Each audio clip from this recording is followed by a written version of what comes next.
rồi có mày tụi tặng nó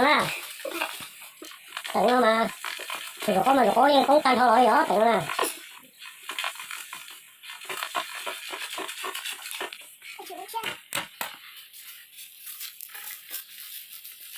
bay đớp bao giờ không có đi tiền được Trời giờ ơi. bay đớp bao nó chơi trong cổ lấy chợ mỏ nữa trong cổ lấy chợ chuối nó chay vỏ chứ bỏ chỉ trắng đi nữa nhớ rằng nó ý trồng phong dư nó nọ ở tua mù chuồn giọt câu nó lấy từ chủ lo yang cơ lo dễ sư nên thọ mù chuồn giọt câu ok chế vừa lo dễ bảo lấy trà nó ý trồng phong dư nữa chuồn giọt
như có phú nó có yêu nó thích chót tệ nhiều chữ lưu phú nó chỉ thấu rồi tụi ta là chỉ chót tệ á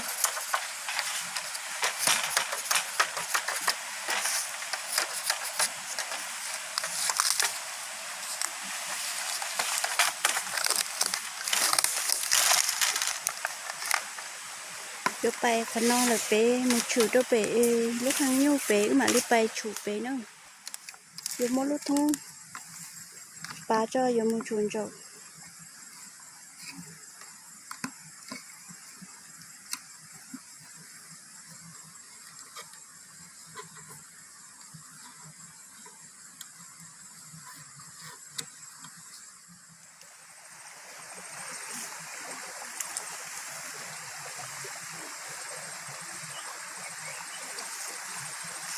cũng đủ một số à chưa phải à giờ chủ của số nó ở cái lúc của số nó nhưng mình chỉ trâu lại nữa chỉ nó mình chỉ trâu đi khỏi bé sửa được bỏ nó tới gì trong rồi đi trâu na thì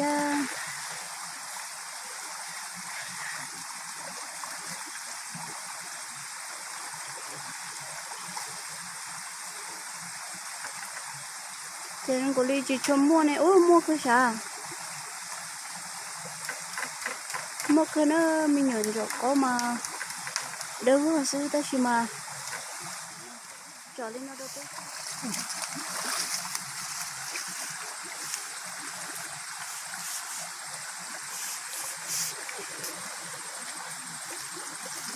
nó cho là trâu tận thu đây tận nó mà thế li cả dân giọt ô xin nữa muốn chọn giờ cho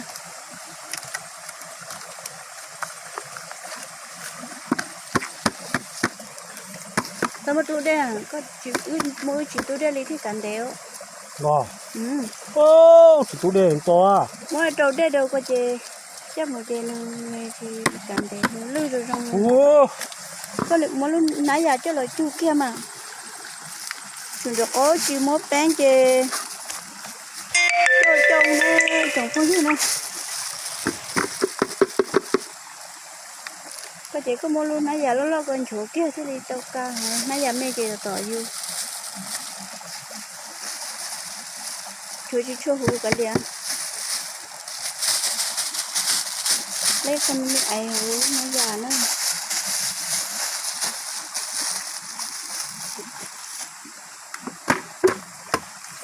mua món chỗ chỉ có món này đây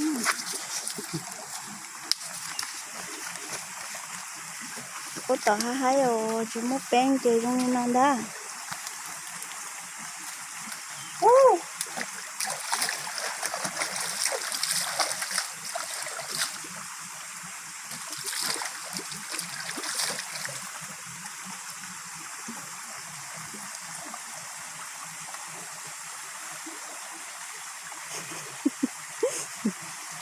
nó còn muốn chơi Kìa. chụp có chút trong rồi chụp có tờ nó chụp lời nó đi mua lại ít kho hồi nào con này nè hồi nó già nè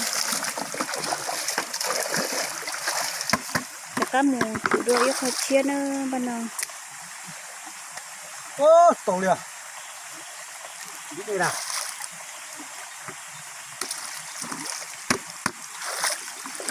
Tàu đi tàu. Chúng ta tàu. Ui nó mua sao?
Con này xuống cho có xuống rồi.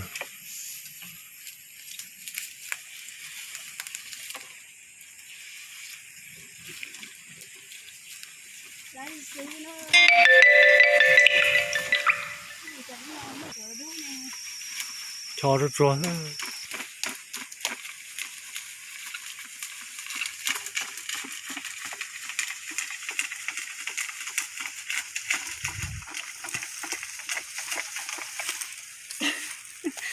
Tròn đấy. tầng nơi thế chủ lấy Xuống cho có mà chủ tầng là. Tầng nó mà.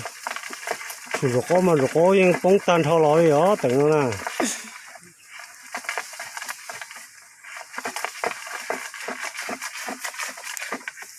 chủ chưa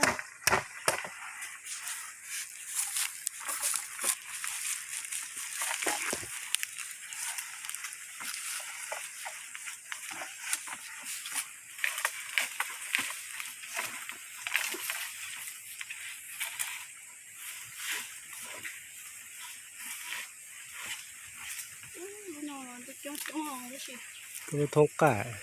cái đó phải chơi nó nọ na chặt chân ha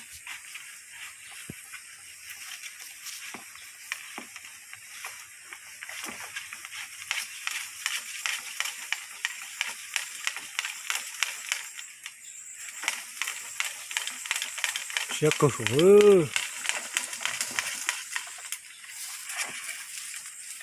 cái sầu của chủ cái chỗ này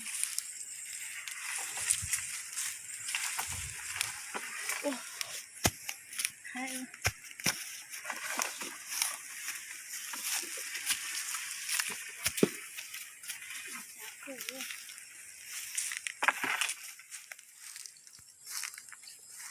chắc là chủ sẽ bên nó nữa wow nhiều có tạt thôi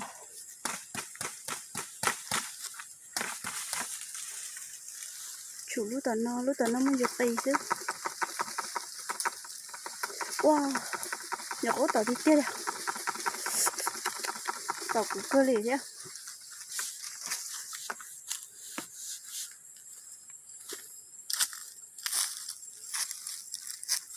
Mua hết. Bán rồi. Tôi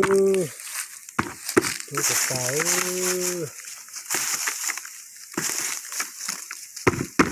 Được con gì à?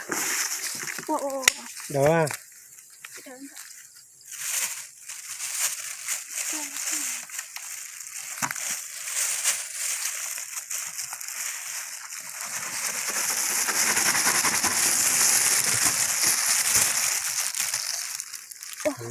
Số cái đó thì mình hết số.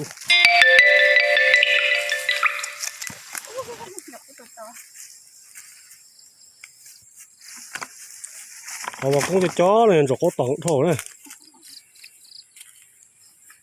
Tập bao nhiêu chỉ có cá khởi của tê chỉ mót ta rồi. Luôn rồi đồ cực kỳ luôn rồi.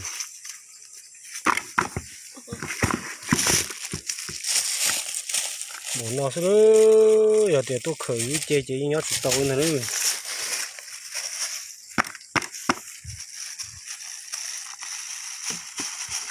Được có mà hai tiền ư.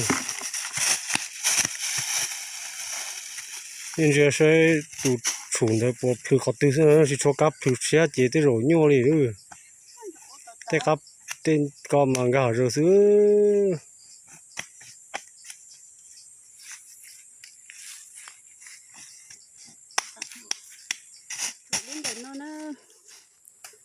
Chủ lúc mấy ai phải sửa nó.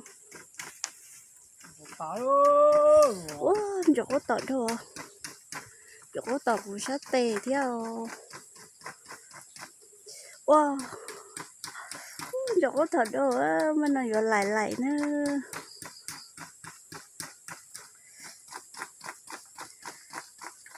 Giờ có tọt giờ chỉ mua gì nhá. Nhớ chỉ tàu đó, chỉ không nhớ chỉ tàu đi.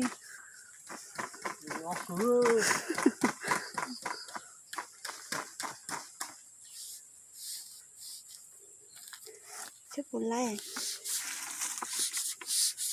Sao mình ấy không? Wow, giờ có tờ rất bự chứ. Chả thấy nó xưa. Nó có là ô lôi chứ. Một lúc thông ngoài mông bò ấy chứ đi. Lâu nó Lâu có là ô lôi mà. Lấy cái con đâu chờ nó, cái gì chờ lồn đâu nó chờ nó. Chờ sáng sớm cái tiền. Rồi có được tàu. Có sao mà có tàu rồi. Hả chứ, thì nó là cho ba lô hả chứ.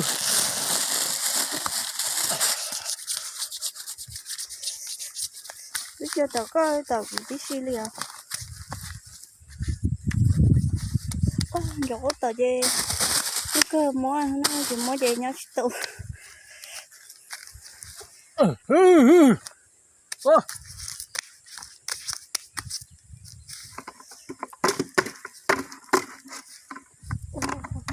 Giờ có tàu thôi.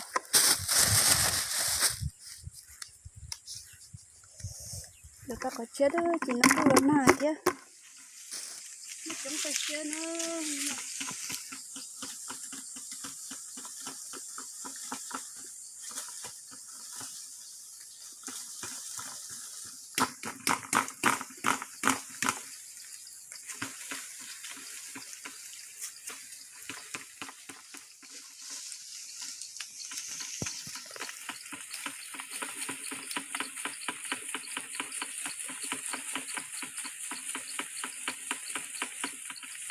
Còn nó nhiều chúng có tớ luôn à.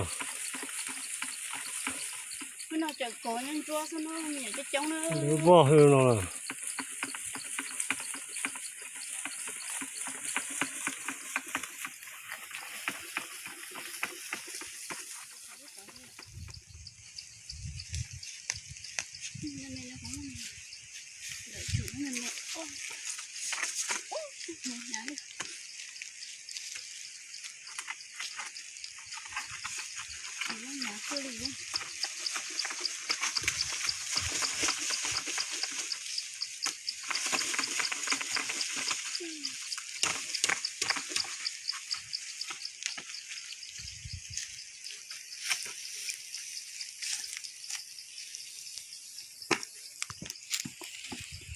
cái bụng mồ nữa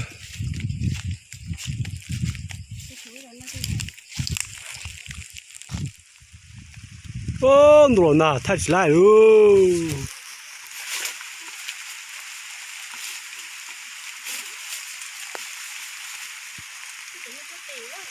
tì số rồi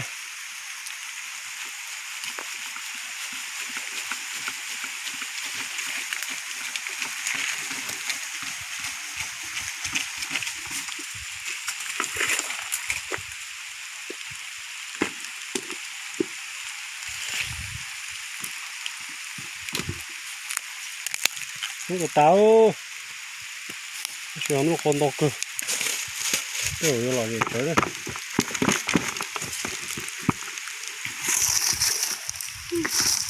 làm lồng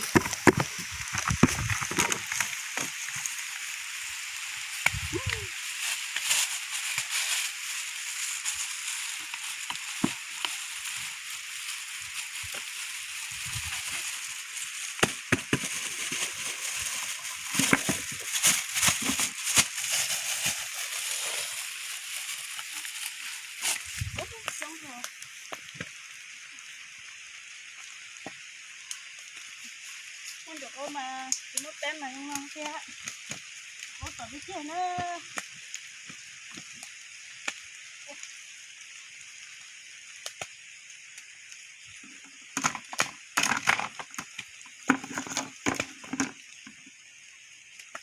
nhớ liền ô chị tè hồ rồi nó to đi có tờ cái kia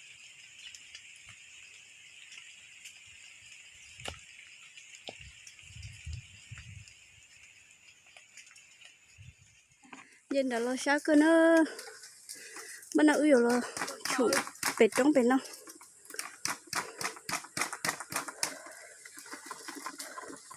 เป็ด trong là chỉ mua đê liền nữa chỉ mua đê liền cho cô mà tao mà là gì chấp tới đi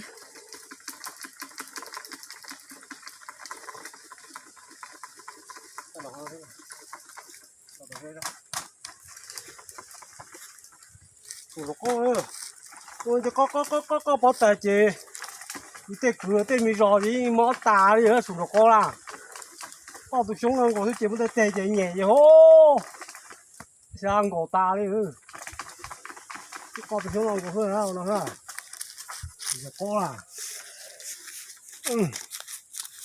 thế xưa họ các bộ đồ này tàu ư thì đây bắt cũng là bộ luôn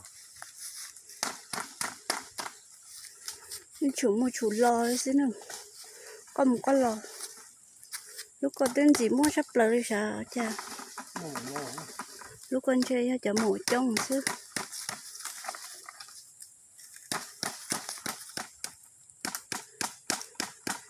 thì chỉ ba tụi trong tia chè tụi trong lằng chè thông chúa thế mà dìm lằng là cũng trôi thế nó thấy sự đó nhưng mà ô tối nó tài học cá rồi ô to đấy tài học cá rồi nó có lúc nào con chơi một lô trống quá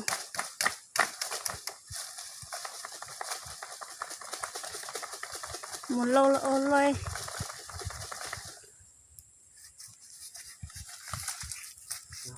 dạ thì hỗ trợ nó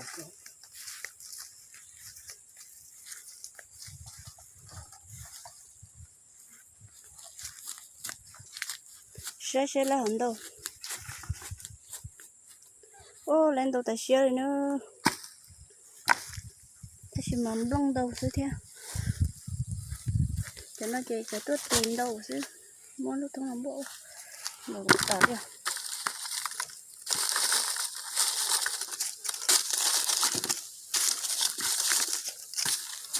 cái này mất chưa hú là cái liền nó sai cứ mất chém một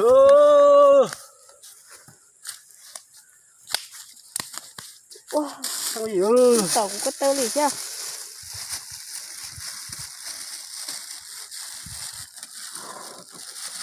coi thế tiền lúc nãy hàng lo nãy hàng mấy chị hay là tỏi vô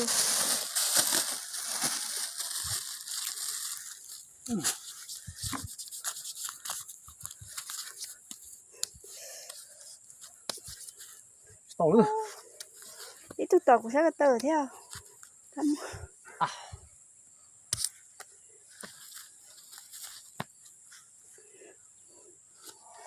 Cà phê tết chỉ đi nữa chỗ tỏ ra xe đi nữa.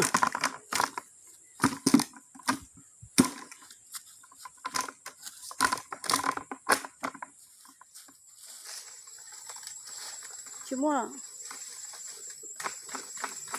lúc còn trên lầu tao à.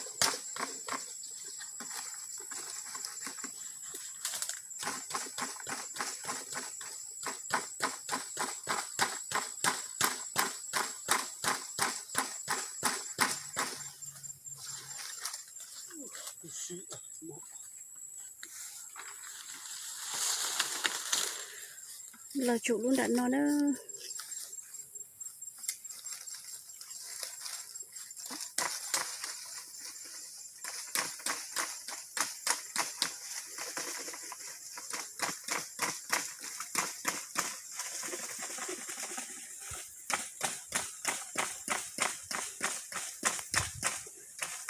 Chẳng có chị chú mua này à? Lột ta ăn nú. Xe là hàng đầu. Lá. Chỗ Á hè. Lấy đó chỉ lấy chợ lâu chống như lấy mình gì ha là ông luôn. Phải lột thôi à? Ô mà. Không lấy. Nó nhìn nó. Nó chấp lỡ. Ôi trời mất kia. Giờ sáng ra tên. Có mà trong cái kia nó có chuyện mua này luôn cho nào cầu nó về thì nó có tỏ ta đi.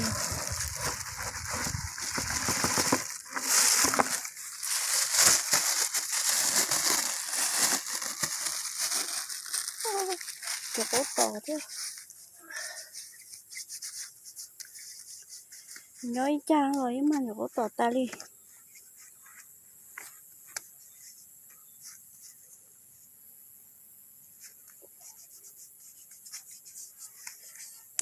Thằng tiêu.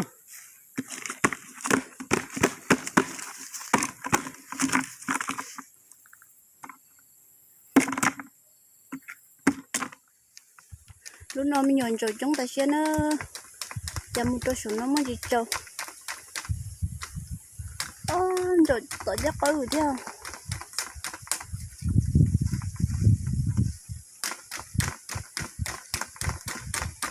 Cho nói hơn tông của nâng chúa chân tông của nâng chúa nó chứ cứ kê chuồn chỗ mà chân tông của nâng chúa nó nên không được chỗ lên nào chứ rồi có nhẹ nhõm chấp lời đi nữa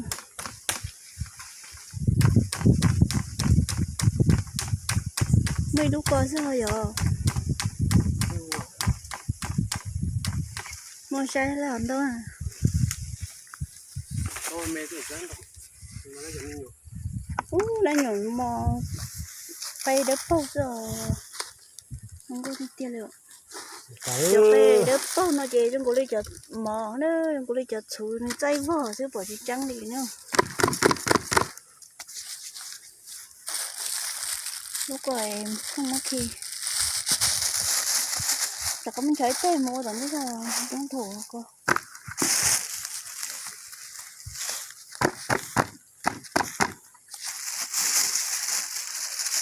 giờ tôi xuống có cho tên cái lúc mà mình nhỏ cái trống nhỏ mò chả nhỏ mò ấy trong có đi lút chú này ạ trống cái xe đi hả cái lút trên nữa ha tôi lầu tôi tí tôi tì nó vậy có tớ ta liệu Cứ tên nào mà pro thành ta đi ơi chụp pro gì thôi cái đó hay cho pro ở trong hồ sữa cho pro cho tới còn đại tao rừng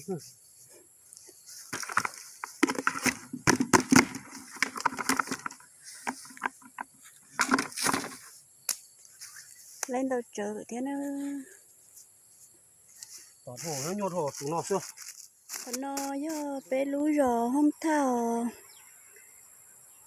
muốn sợ tông trò xứ chỉ chui trong ấy bé lại sai nữa khó xía cho số nó chỉ do chả mong là chia bút tờ ăn ăn nhẹ tờ là giờ họ thằng kỳ cho nó chỉ do bé chọc cú bé chữ nhỏ bé lu giờ chỉ trong linh nó nhớ trời cho kỹ linh nó xứ